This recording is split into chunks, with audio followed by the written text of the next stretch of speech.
Aloha mai. Today we are going to be going over personal pronouns in Hawaiian.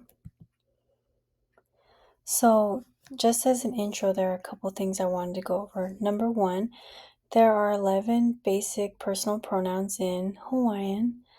2 pronouns are gender neutral, meaning there's no word for he or she, it's just the same word. 3, some pronouns are inclusive and exclusive, so which ones you use depends on context, which we'll go over. And number 4, it can be a lot to see all the pronouns at first and to start using them, but don't stress about it. And remember, makahana kaike. Through working, one learns. So, here are the Hawaiian pronouns. Basically, in English, we are not as specific when it comes to talking about some things. So as you can see, a lot of these are like we, you, they, while in Hawaiian it's just a lot more specific depending on who's talking and who's being talked about. So the first two that we're going to go over, or the first two columns that we're going to go over, are inclusive and exclusive pronouns. So right here you can see in the first column is au, kaua, and kako, which is I and we. And in the second, in the second column, there's no exclusive for I, but there's also maua and mako. And as you can see, they all right here, these 4 say we, but in Hawaiian it's a little bit different. So a mnemonic device that you can use to remember what's inclusive and exclusive. The words, so is Mexican. If the pronoun starts with M, it's exclusive. And if it starts with K, it's inclusive. So if I go back, we can see all of the ones with M, maua, and mako. So it's like we, but not you. And then kaua and kako, it's we, including you. So all of us, we. So we're going to go over the pronouns now in kind of a different way. So as you can see, I'm focusing on the rows now instead of those first 2 columns. So we're just going to jump right into it. The singular pronoun, so this is just where one person is either involved or either being addressed, it's someone talking about themselves, or just talking about another person.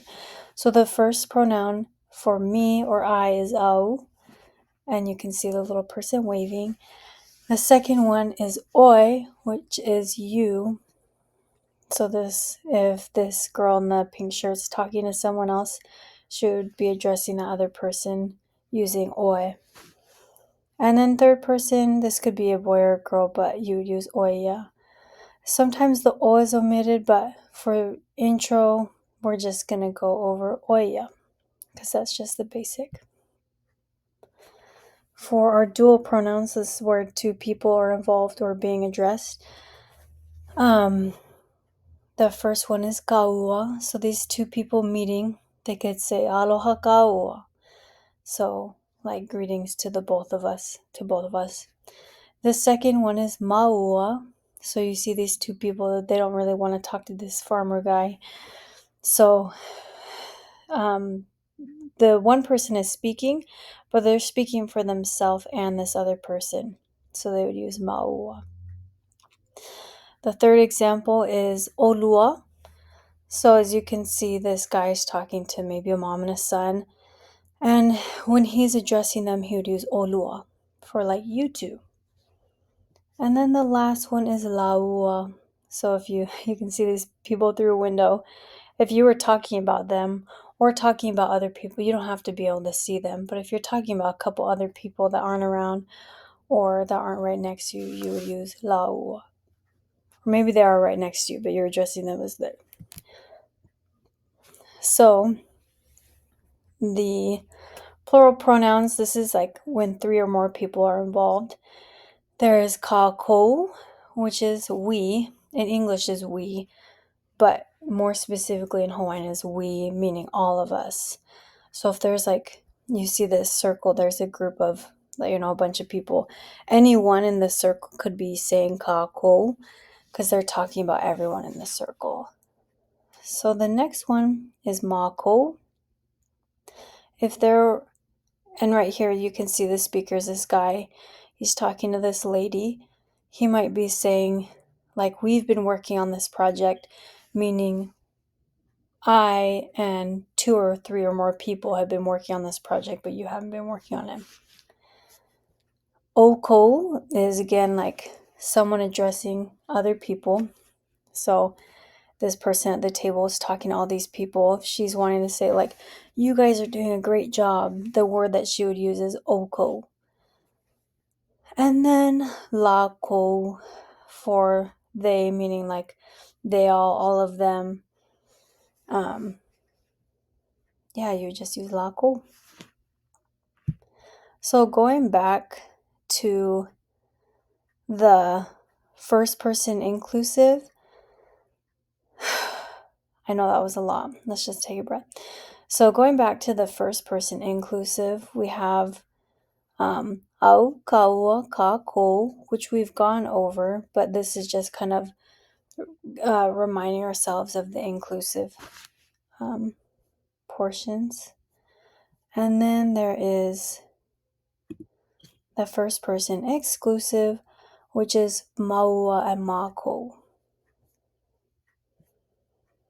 So we're going to go over some examples now, but I just wanted to note that in the examples that I'm using, I use words like wa, ke, nei, e ana, to indicate like whether or not an action is completed, incomplete, ongoing. Generally kind of the idea is past, present, future, but just know that those could be used interchangeably with any of the examples. So with first person exclusive, the first example that I have is wa hele au I ke kula. So I went to school.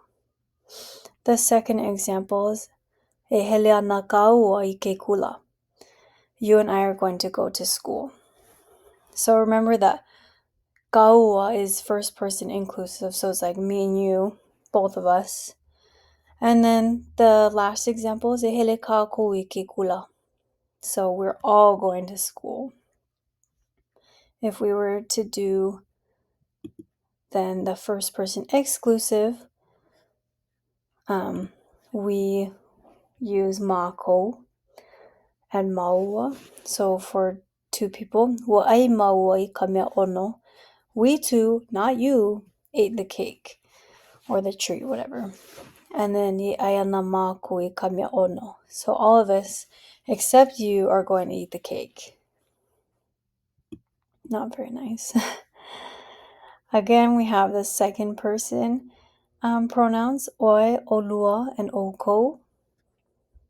Here are the examples. So if a mom comes into a room, she says to somebody, e ope ope oi kalole. If like you fold the clothes.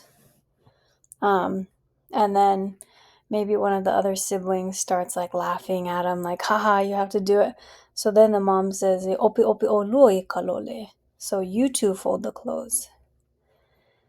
And then maybe eventually like a third sibling joined in because they were feeling extra nice. So the mom comes back. She's checking on their work. She sees that everything looks done. She says, well, opi opi o koi kalole. You guys folded the clothes? Like, did you guys fold the clothes? Like the 3 of you? And I say, yeah, Mom. So then we're going pretty fast. So if you need, you can just pause if you need. But we have third person pronouns, oya, meaning he or she, laua, they, and lako, also they. But remember, it depends on how many people are involved, as you can see with the little pictures next to it. So the examples with these, e pa'ani ana oia I ke kahua pa'ani. she's going to play at the playground. Or it could be he. Just depends on context. Laua, ke pa'ani nei laua I ke kahua pa'ani. They too are playing at the playground. And in English, you would just say they, but to kind of remind you how specific Hawaiian is, I'm just making it more specific in the English translation. And then for 3 or more people, wa pa'ani la ko I ke kahua pa'ani. They all played at the playground. So just to recap, we have all of these pronouns, and you use these every day, so it's good to get really practice with them. I would recommend writing them down on like your bathroom mirror or somewhere that you'll see them, because it can be hard to remember at first, but then once you kind of think about how to remember them and just use them, it just becomes second nature and pretty natural. So remember, makahanaka ike, through working or doing, one learns. So you got to use these if you want to be able to recall them and build your fluency. So that is it. Pau ka ha'awina, mahalo no ka nana ana mai ke ia wikio. Ahui hou.